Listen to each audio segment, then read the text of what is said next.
Hello and welcome into episode 7 of the Hoggin the Mic podcast, hosted by myself, Will Kolassa.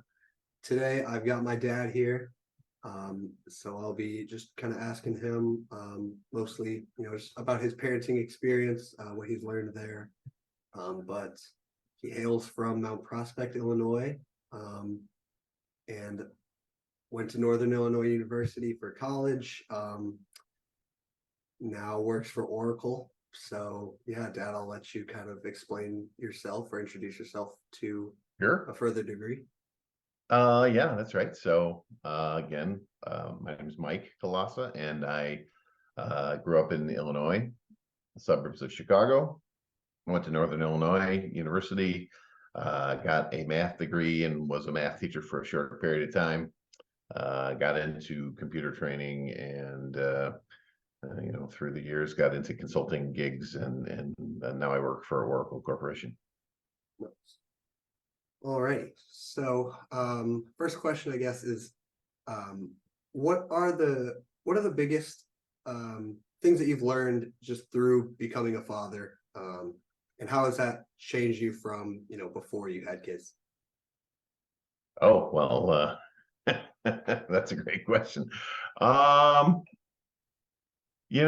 It comes easily, right? So I think before you have kids, it's all about you.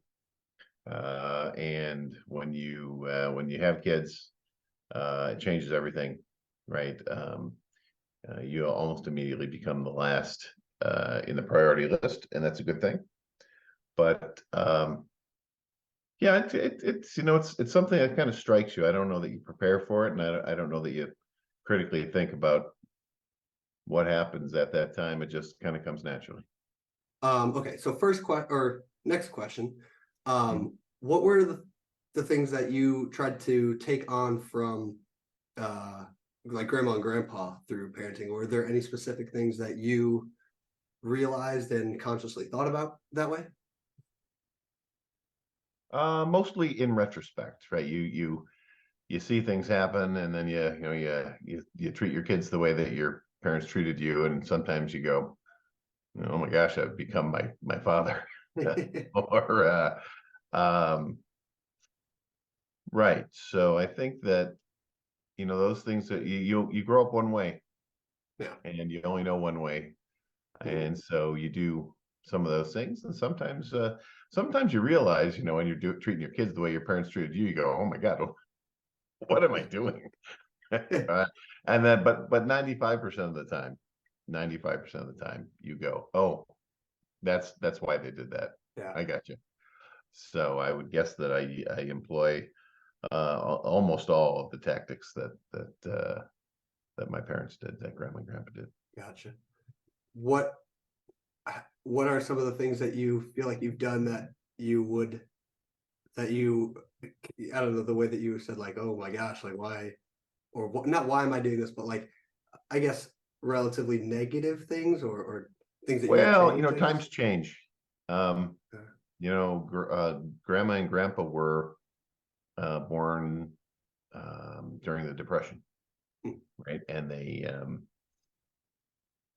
and their parents were busy working, and didn't have a ton of, I don't think we're super involved in their lives.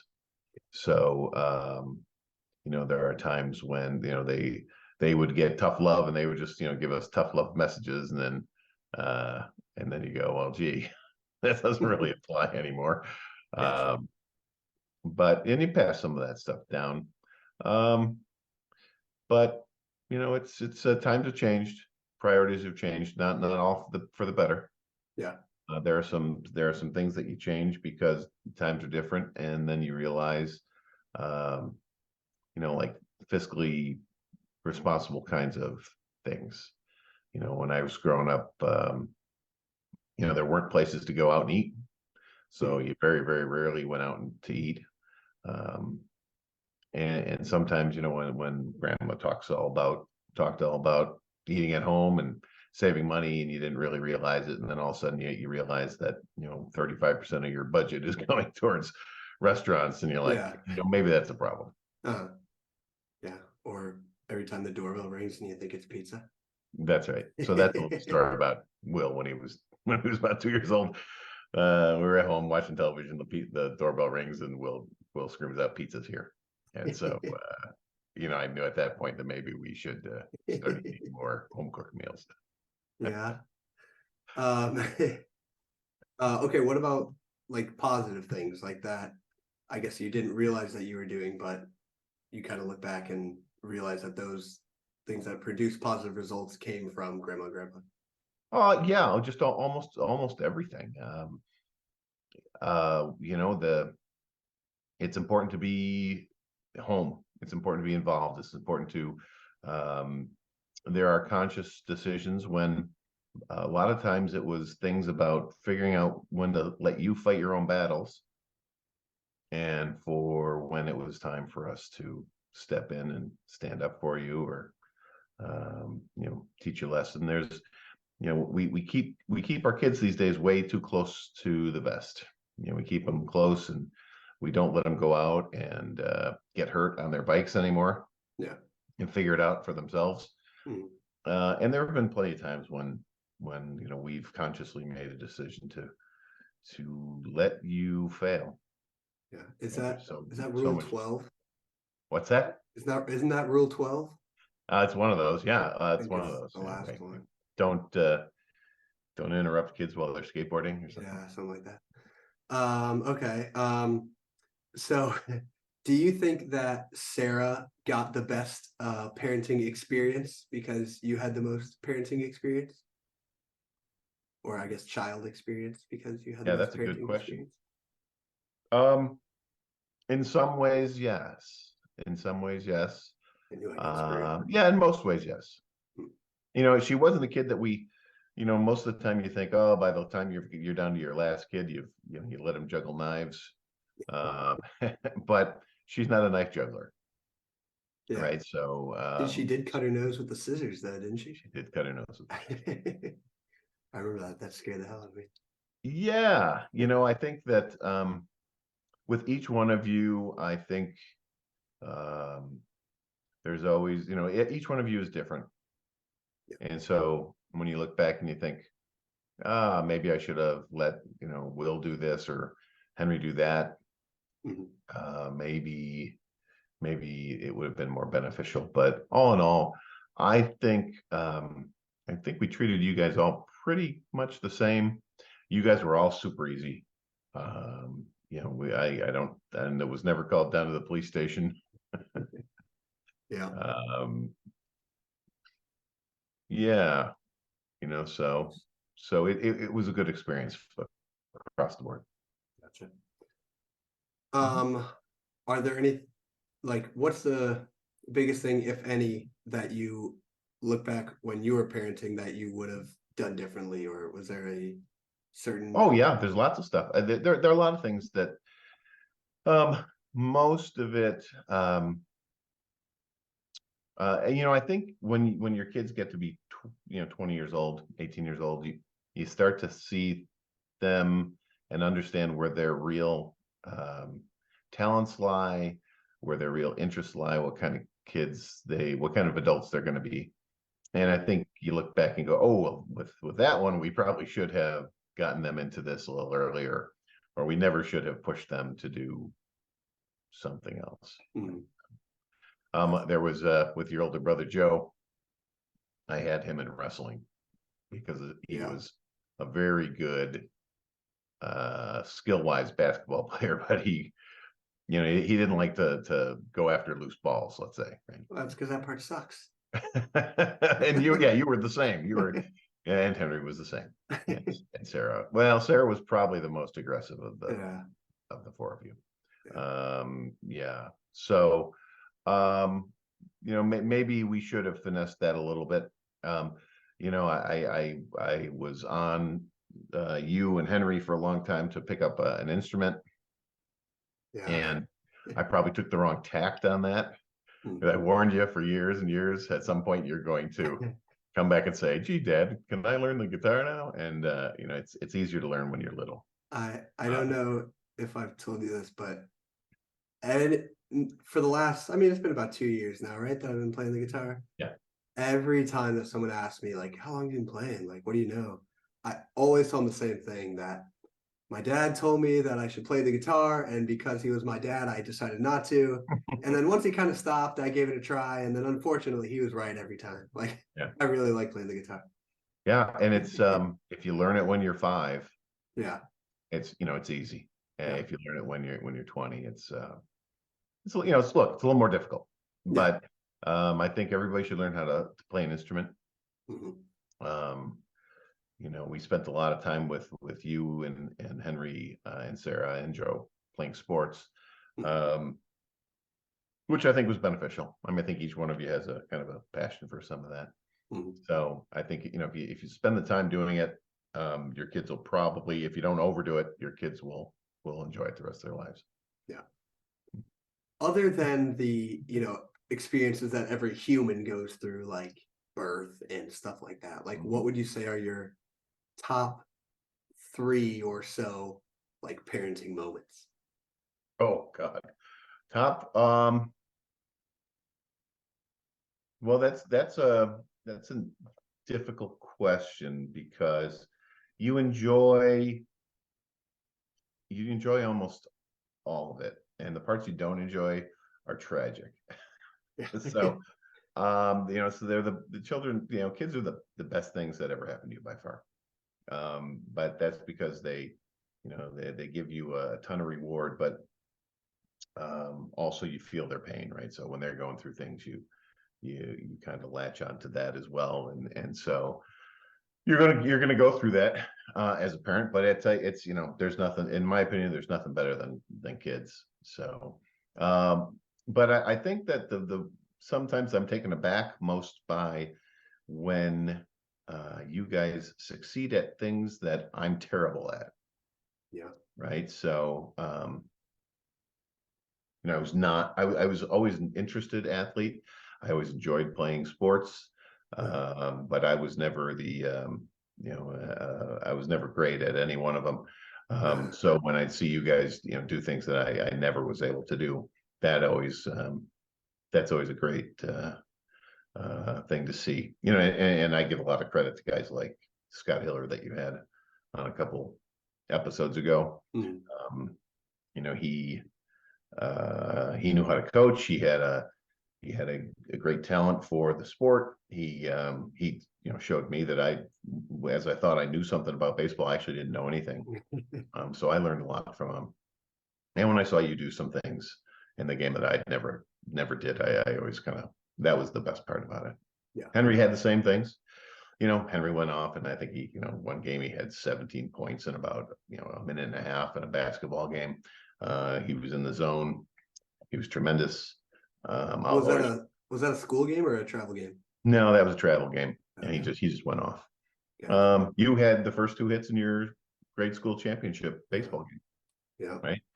That was tremendous. Yeah. So, all Nice. when Henry went to the state finals for free throw shooting.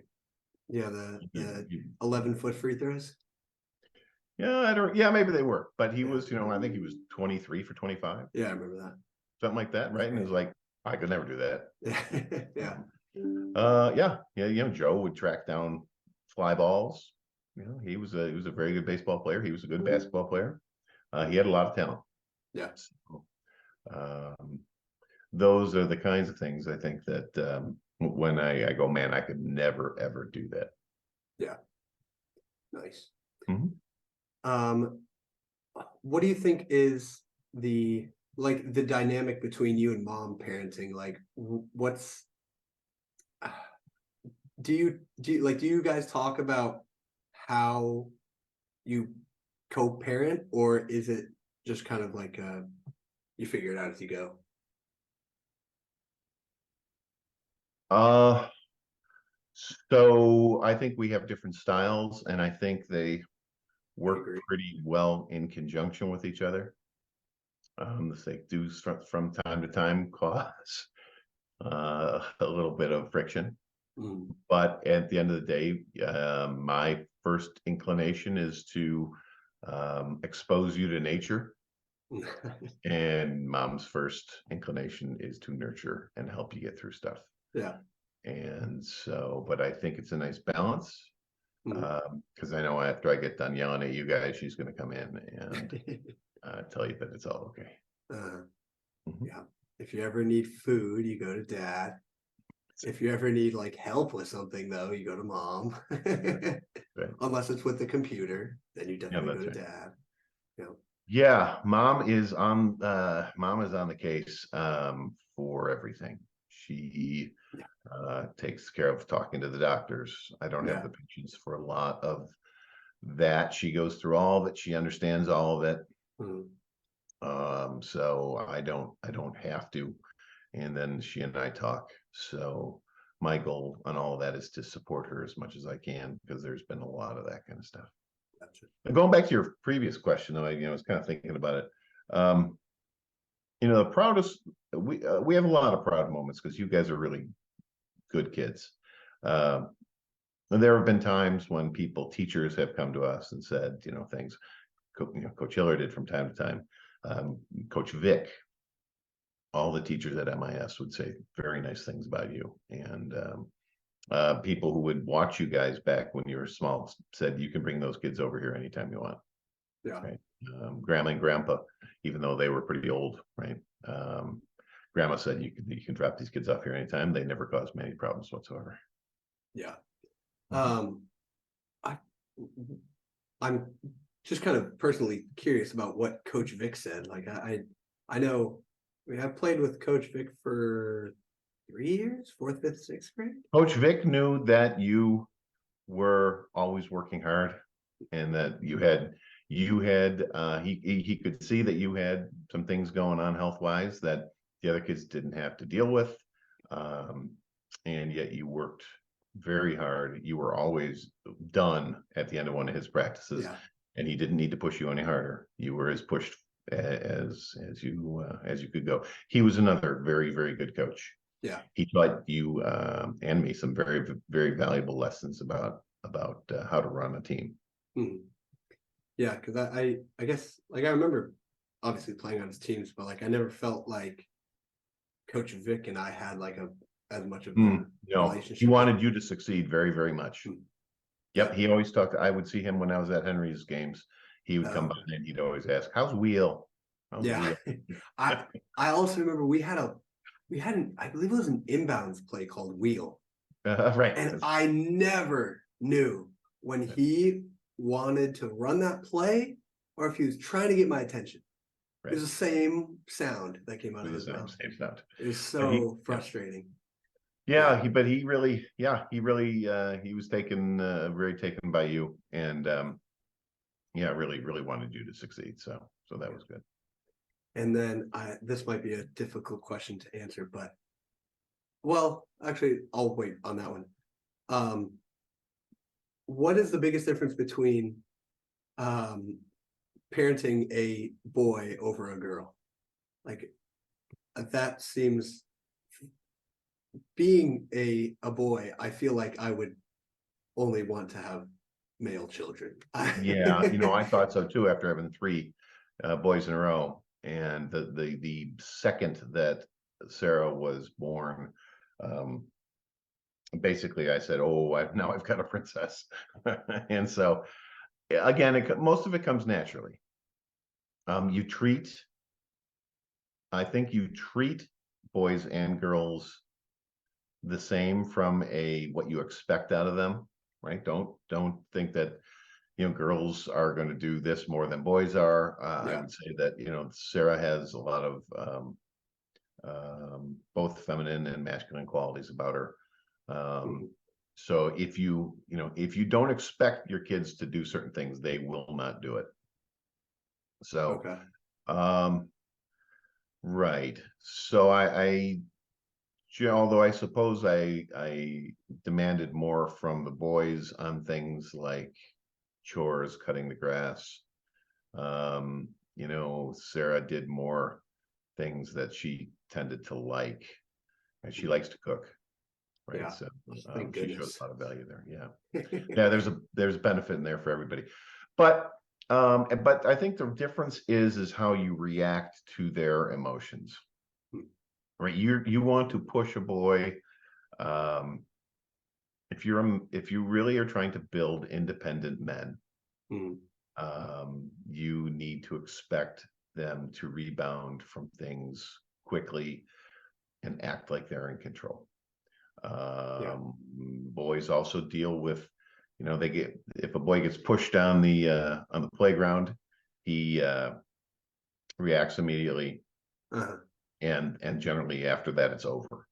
With girls, they do things that are more reactionary and long term, right? They do more reputation destroying, yeah. and I think that's Sarah has, so when she's upset that something happened, you have to deal with it with a little bit more of conversation, making sure she's feeling okay about it, Mm, and all that. yeah. You also can't just tell her to hurry up or that you're leaving soon in the She morning. doesn't react well to that, but I've got to say, sometimes I did it just because it amused me. I Uh, enjoyed that one as well. right. So well, that's a classic example, right? I mean, there when Henry wouldn't get out of bed, I would pick him up by his shirt and his underwear and just drag him out of bed. Right. So I uh forgot about that one. yeah, when well, I mean, just the reaction, right? Sarah never Yeah. said, gee, I thought Dad was gonna kill me. um Yeah. but you try to push Sarah to get ready, and she's starts to melt down a little bit, Yeah. and she will not, if you yell at her, she slows down. So that's where you have to learn, if you really want to get her to do something, you kind of have to give her early warnings, Mm, kind of go, hey, why don't we take care of this, you need any help? yeah. With the boys, right, you've got to just say, I'm leaving in 30 seconds if you're not in the car. Yeah. With her, when I tried that same tactic with her, it did not end well. Yeah. Well, I remember Henry got a detention for being late so many days because Sarah's Right. class was really close and Henry had to go upstairs at MIS, Yeah. and Sarah always snuck it in right before. Yep. Yeah, that if I was Henry, I would have been pissed. Yeah, that's right, because she was the one causing the lateness. Yeah. Yeah, that's right. And yeah, so he paid the price for her being late to the car. Yeah. Um, okay, this is the question that I think might not be a great question and probably is very hard to answer, but out of the four of us, who would you say was the easiest to parent, or I guess gave you the least amount of problems or whatever? You can kind of take that however you want. Yeah, I can't answer that question. It's I didn't think so. none of you guys, um none of you gave me big problems, right? You generally, once, if you did, all of you guys did something that we had to deal with, right? Nobody did anything like, you can do things that are, um, if you got caught selling pot on the playground, that would have been a big problem. Good thing I When, never got caught. yeah, if you kill somebody in your car because you're drunk driving, uh, um, that's a big problem. If you get kicked out of school, that's a big problem. Yeah. So the one of the keys is, and I think my parents actually dealt with this as well, is that making your kids think that their transgressions are important, right? And then you won't once kids realize that most of the things that they're doing aren't really that big a deal, they'll start to do bigger things. You say that And one more time, actually. when I was a teacher, Uh, in my first year, I had these behavior disorder kids. Not my okay. choice, but I had them. Uh, And by the time I got there, they knew that there wasn't really anything that a teacher could do to you. Gotcha. Okay. Right. So my trying to discipline them really fell on deaf ears, because they'd already, most of them had already been expelled from a school at Gotcha. one point. Yeah. So what are you going to do? There's nothing you really do. Yeah. So the things you guys did, I had to be called into school for, well, one thing for you, one thing from Henry, something from Joe. And they were, kind of things that, you're not really proud of, but I mean, Yeah. they weren't big deals.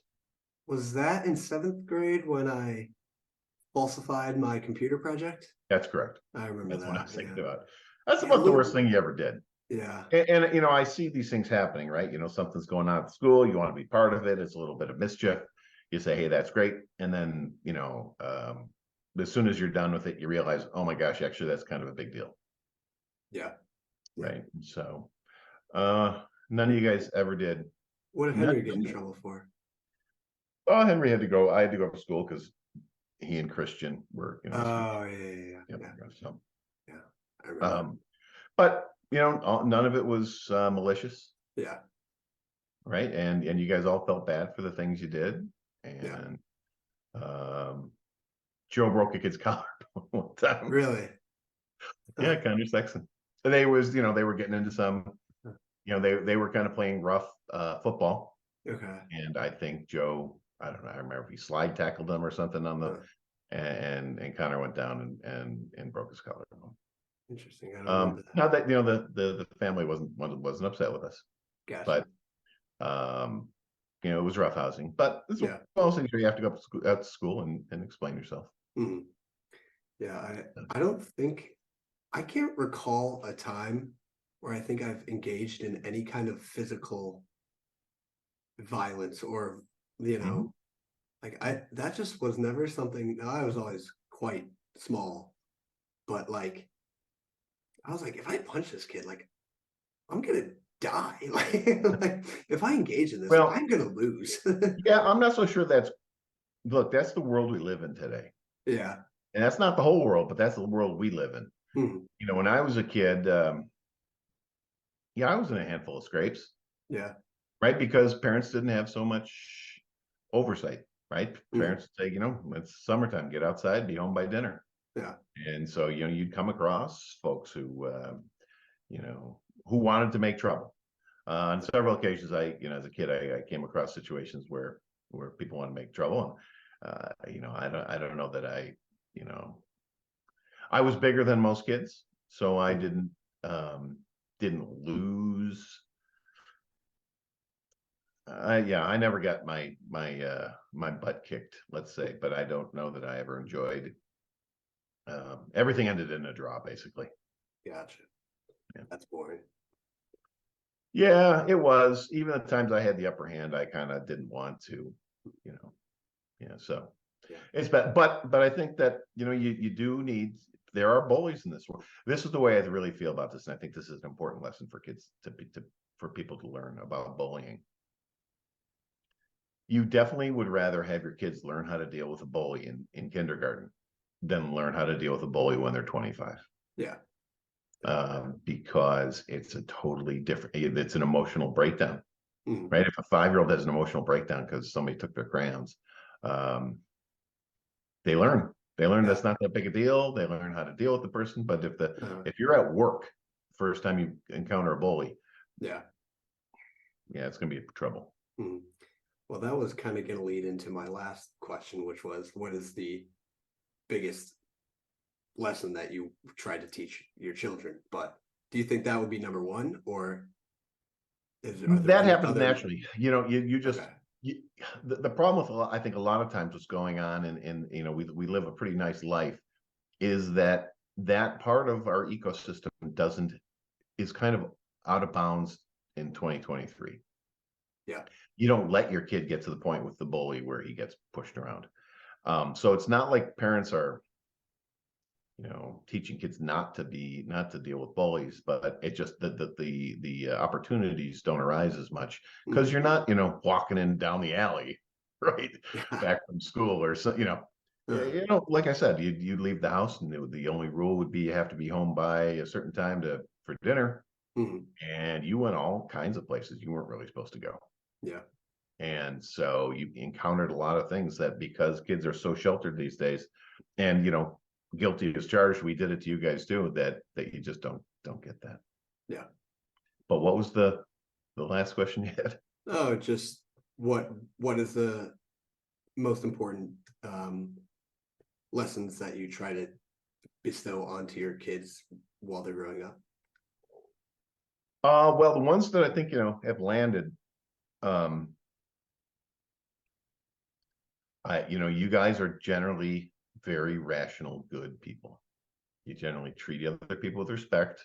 I don't have to deal with those kind of issues when other people come to me, and a lot of times, even to this day, when we go out and talk to Joe's friends, and he's 30 now, and when we were out in Utah, and some of his Utah friends were there, and even the parents, right there was I think one of his buddies had a little nephew or something, and Joe played with that nephew at a party, and these people were like, your son Joe is great with kids.